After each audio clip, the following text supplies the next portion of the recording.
Hello everyone, Father Scott Vanderveer here with a reflection on what it feels like to be unhappy or at least nervous about our changing appearance as we age.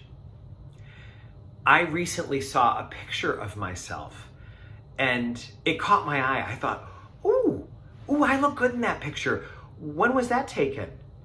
And then I realized why I looked good in that picture, because it was from 10 years ago. Aging has an effect on us. And I made sure that for this video, I would be in very dim light so that I wouldn't have to face what I often face when I make these videos in daylight. And I have to face that I don't have the collagen that I once had. And my temples are going gray. And my body is changing in the way that I experience so many aspects of stiffening, aging, losing some of my plasticity, my flexibility. It's not an easy thing. Looking at a picture of ourselves and wondering, whoa, when did I look like that? And realizing it was 10 or 20 years ago can be a way to remind us that life is all about change. Things are constantly changing, and we have to accept that. One of the things I realized once when I was scolding myself for being upset about looking old in a picture, one of the things that I realized was that what I thought was vanity was perhaps a fear of mortality. Perhaps what I thought was, oh, I wish I looked good. I wish I looked more handsome or stronger or more whatever it would be, athletic, vital, whatever the word would be. I realized part of what I was seeing was, I wish I looked like I had a lot more life ahead of me and that I wasn't already halfway through my life.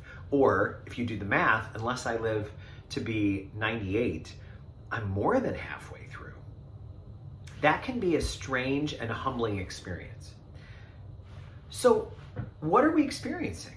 Are we experiencing vanity when we wish that we looked better, younger, taughter, fitter, more attractive? Or are we experiencing a fear of mortality? And could it be that we're experiencing a blend of both? One of the virtues that we are called to live is a kind of accepting humility, that life is always in flux, that we're always changing, our bodies are always adjusting, our souls are always expanding if we're doing our work. One of the things that one author on aging recently wrote about is that when it comes to our bodies, we often think of life as kind of a bell curve. You know, you start off as a child and you have very little ability and people need to help you with everything and change your diapers. And then slowly over time, you get stronger and bigger and more vital. And before you know it, you're at your peak physical fitness, your peak ability to do whatever you wish to do in life. That's when we don't have aches and pains and we're strong. They say that actually that happens around age 18. And after that is when we start to lose some of the vitality that we have.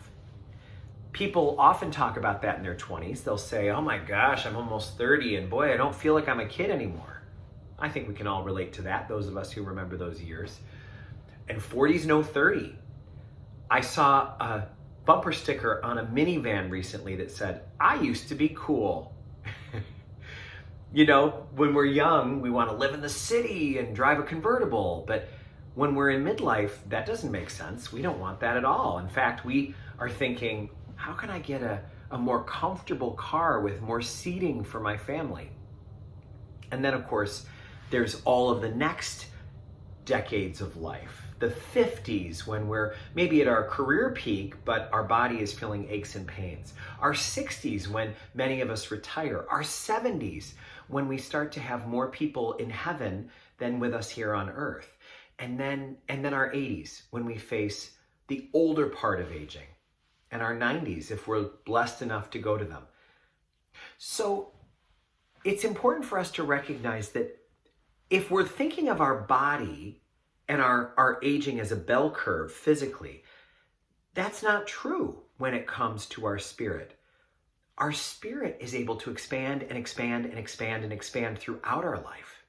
As a matter of fact, it seems that the whole point of our first part of life is to learn to contain our ego, to learn how to set limits for ourselves, and learn how to live virtues so that our ego and our personality can be contained enough that our soul can expand and reach new heights.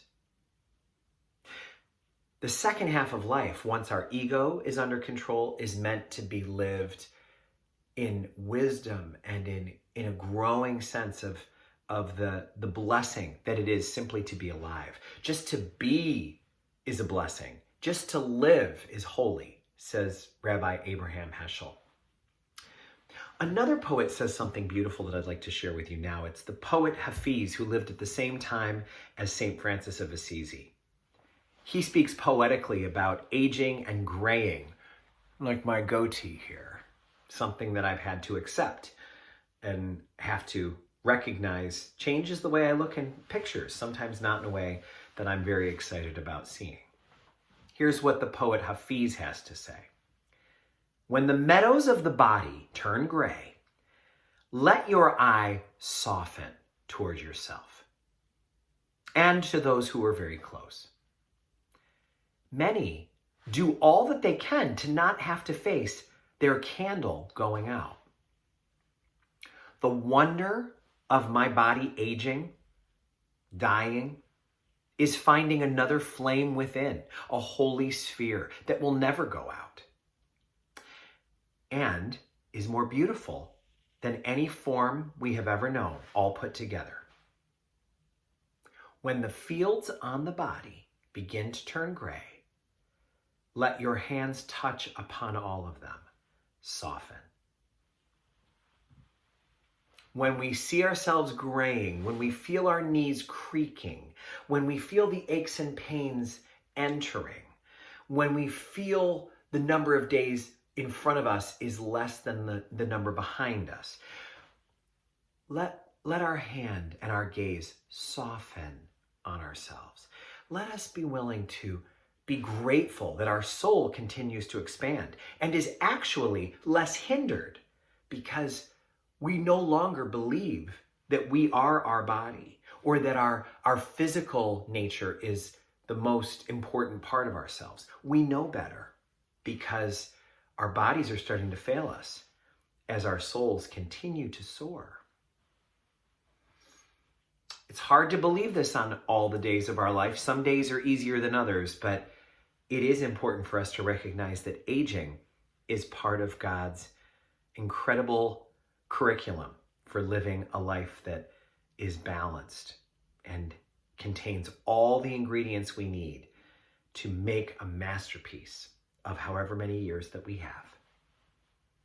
May you be encouraged as you continue working on your masterpiece, and may we all bring it to God when the time is full with joy and gratitude for all we've received. May God bless you all.